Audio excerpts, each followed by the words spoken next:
Kamuson.com.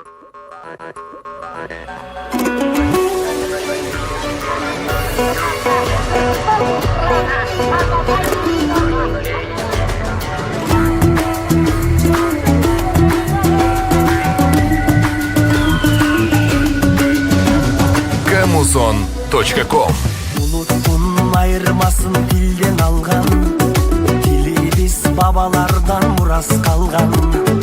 Özülkün öz dilin bolgon üçün, kırgızım жашап келет байыртадан. Эне дил ар бир жандын дили болот, эне дил жүрөгүңдүн үнү болот. Билбеген эне дилин маңкут белип, эл алдына чыгарбаган сүрү болот. Өз дилиңди кыргыз курба, бөлөк дилде майып курба. Эне дилин чаңганарды намыстан карап турба.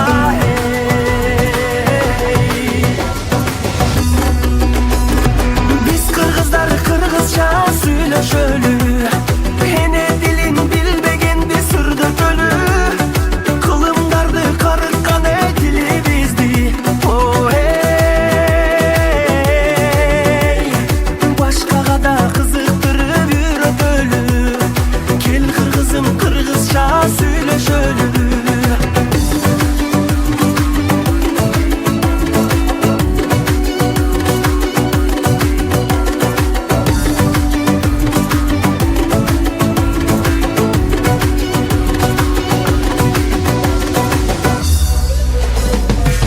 Жылдык жолду улап жашап келген, сөздөрүм асылдардын тилин берген.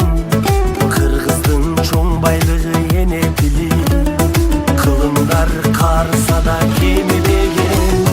Бай тилим сөз маанисин чектелбеген, ал тилим жашап келет эзелтеден. Манасты берген тилим адамзатка,